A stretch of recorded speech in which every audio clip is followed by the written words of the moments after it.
Novel ini menceritakan tentang di suatu wilayah pada Banten Selatan pada akhir tahun 1957. Cerita ini hasil kunjungan dari penulis Pramudia Ananta Tur. Lalu Ranta pulang dan melihat bahwa ada dua orang pemikul singkong yang sedang duduk di pondoknya. Dan dengan pondok yang masih dikunci oleh istri Ranta, maka Ranta memanggil istrinya untuk membukakan kunci pintu tersebut.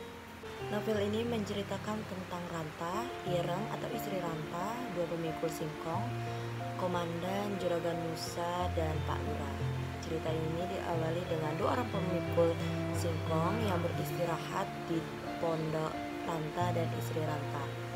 Ketika asik bercengkrama dengan dua orang pemikul singkong tersebut, datanglah Juragan Musa, yaitu orang yang memiliki kedudukan tinggi di Banten Selatan, dan ia tiba-tiba menyuruh Ranta untuk mencuri bibit karet, dan Juragan Musa menjanjikan akan memberikan upah kepada Ranta.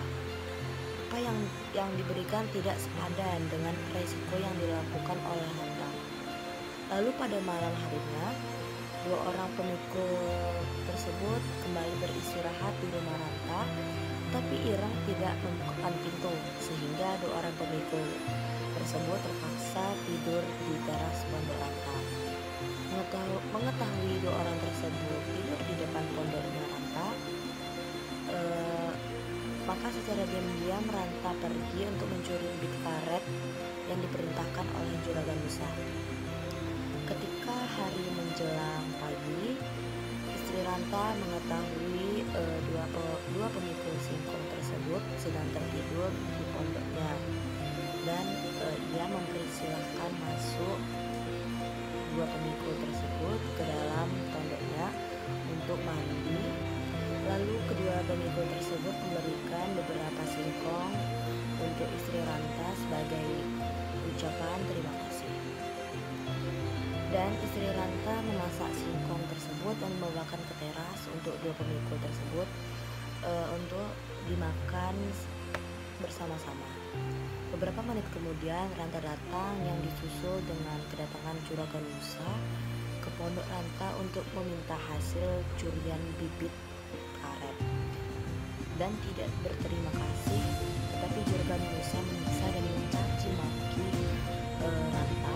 Ranta tetap bersikap sabar dalam menghadapi Juragan Musa karena ia yakin bahwa tentara Darul Islam itu pergi ke tanah mereka, maka kehidupan mereka akan kembali dengan normal.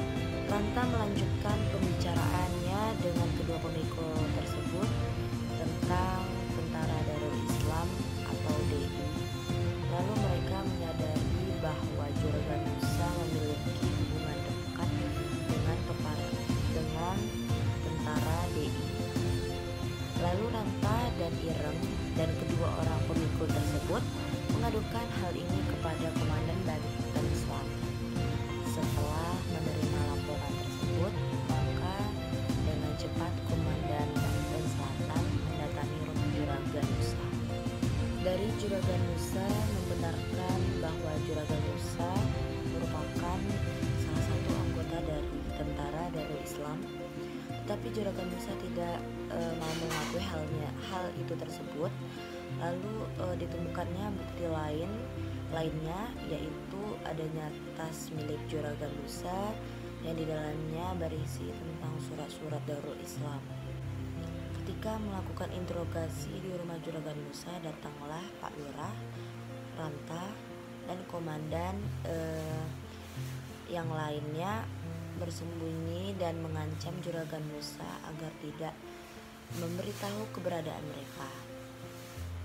Dari kegiatan persembunyian ini didapatkan bukti bahwa Pak Lurah dan pasukannya akan menyerang markas dari komandan.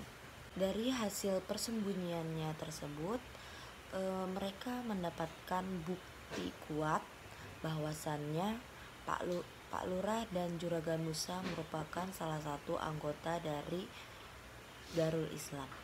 Komandan langsung menangkap dan menahan Juragan Musa.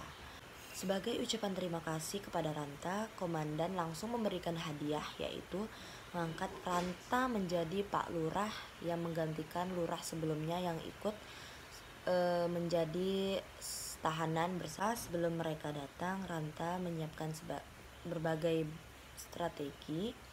Strategi yang pertama adalah dengan menyatukan setiap pimpinan di desa Banten Selatan untuk ikut membantu komandan dan pasukannya dalam menghadapi tentara Darul Islam.